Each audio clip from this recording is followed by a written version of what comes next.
Hey guys welcome back to our channel Bindaas family. तो आज के জামাই ষষ্ঠীর दिन আমরাও যাব আর আমার ননদও আসবে। আমাদের ঘরের কাজ কিছুটা আমরা করে রেখেছি যেহেতু নতুন ননদ আসবে, আর আমরাও যাব বলে স্নান টান সেরে নিয়েছি। আজকের পুরো দিনের ব্লগ ভিডিও দেখতে থাকো। এখানে আমার ছোট ননদ চলে এসেছে সকাল করে, যেহেতু অনেক রান্না বান্নার ব্যাপার তাই ও এসে একটু জোগাড় করে দিল। আর এখানে রাহুল খাচ্ছিল আর বলছিল ওখানে গিয়েও খাবো এরকম। এখানে বাপি নিয়ে এসেছিল অনেক ফল মিষ্টি। আর এদিকে আমার ননদ রেডি হচ্ছিল আর আমিও রেডি হতে বসে গিয়েছিলাম। তাড়াতাড়ি যাওয়ার খুব ইচ্ছে ছিল, কিন্তু যেহেতু আমাদের মিষ্টির দোকান তাই এইসব দিনগুলো আমরা খুব একটা বেশি তাড়াতাড়ি যেতে পারি না, একটু লেটই হয় আমাদের। যাই হোক, আমি অনেকটা সময় নিয়ে রেডি হতে বসে গিয়েছিলাম। তখনও আমার ননদরা আসেনি, তখন মোটামুটি বাজে প্রায় 11:30 12টা এরকম। আমার এই জামাই ষষ্ঠীর দিনটা খুবই ভালো লাগে, কেন কি আজকের দিনেই বাপের বাড়ি ওখানে গেলে ছোটোবেলার সব বন্ধুদের সঙ্গে দেখা হয় এবং আশপাশের সব দিদিরা সব বোনেরা তারাও আসে, সবার সাথে দেখা হয় এবং জমিয়ে খাওয়া দাওয়া। তারপর আমার দাদা বৌদি সবাই চলে যায়, তাই জেঠিমা কাকিমা এদের সঙ্গেই গল্প হয় জমিয়ে। তারপরেই আমার রেডি হতে মায়ের সমস্ত জোগাড় হয়ে গিয়েছিল আর আমার ননদও চলে এসেছিলো, তাই মা ওদেরকে একটু ফল যা সাজিয়ে দিতে হয় তা সাজিয়ে ওদেরকে দিল। তারপর সবাই সবার জন্য কিছু গিফট কিনেছিল, সেগুলো সবাই সবার হাতে তুলে দিল। আমার ননদ আমার শ্বশুরের জন্য নিয়ে এসেছিল একটা সুন্দর হাত ঘড়ি, বাবার তো খুবই পছন্দ হয়েছিল, বেশ সুন্দর ছিল। তারপর মা ননদের জন্য শাড়ি কিনেছিল এবং ননদও মায়ের জন্য শাড়ি নিয়ে এসেছিল।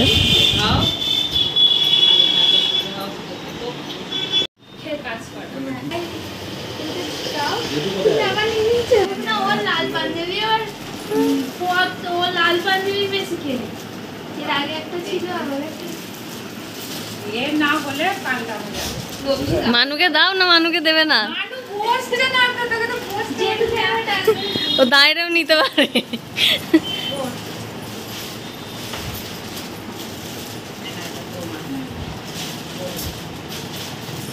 তারপর আমি চলে এলাম আমার বাড়িতে। মা এখানে রান্না করেই যাচ্ছিল, বোন মাকে সাহায্য করছিল। তারপর আমরা আসতে ওরা আমাদেরকে এত কিছু খাবার দিল। ছোটো বোন কিছুই করেনি, বসেছিল চুপ করে। এদিকে আমার ননদ এসেছিলো আমাদের সাথে, ও একটু আগে চলে এসেছিলো, আমরা শেষে এসেছিলাম। তারপর আমরা একটু ছবি তোলার জন্য বাইরে বেরিয়েছিলাম। তারপর বাপি ছিল না, বাপি একটু বেরিয়েছিল। তারপর মাকে আমরা আমাদের যেসব জিনিসগুলো এনেছিলাম ওগুলো দিলাম।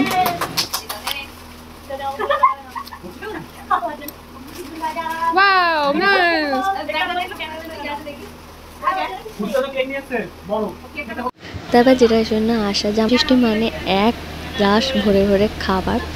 তারপর এখানে আমরা মা আমাদেরকে খেতে দিয়ে দিয়েছিল, আমরা সবাই মিলে বসে এখানে খাওয়া দাওয়া করছিলাম। অনেক টেস্টি টেস্টি রান্না হয়েছিল, সবই হয়েছিল জামাইয়ের পছন্দ মতন, যা যা ও খেতে ভালোবাসে।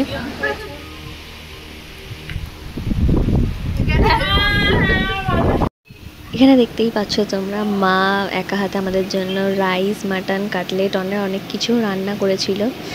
সব ছিল তার জামাইয়ের পছন্দ মতন খাবার। তারপর আমরা সন্ধ্যাবেলা একটা জেঠিমার বাড়িতে যাওয়া হয়নি, তাই ওখানে গিয়েছিলাম। ভাইপোর সঙ্গে আমরা এখানে একটু খেলা করছিলাম, মজা করছিলাম।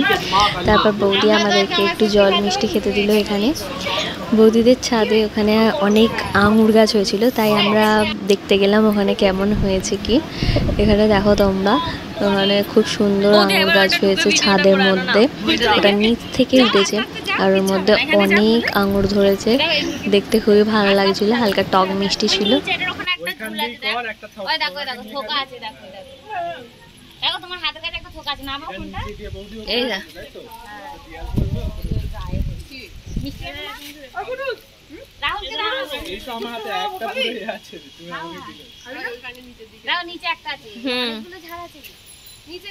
হেভি মিষ্টি গাছটা হেলাও নি, এতে যেগুলো ধরেছে সেগুলো ঝরে যায়। কিভাবে হলো এটা বৌদি?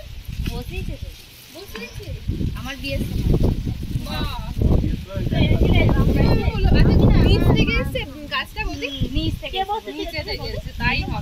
আরো অনেক কিছু গাছ ওরা এখানে ছাদের মধ্যে বসিয়ে রেখেছিল।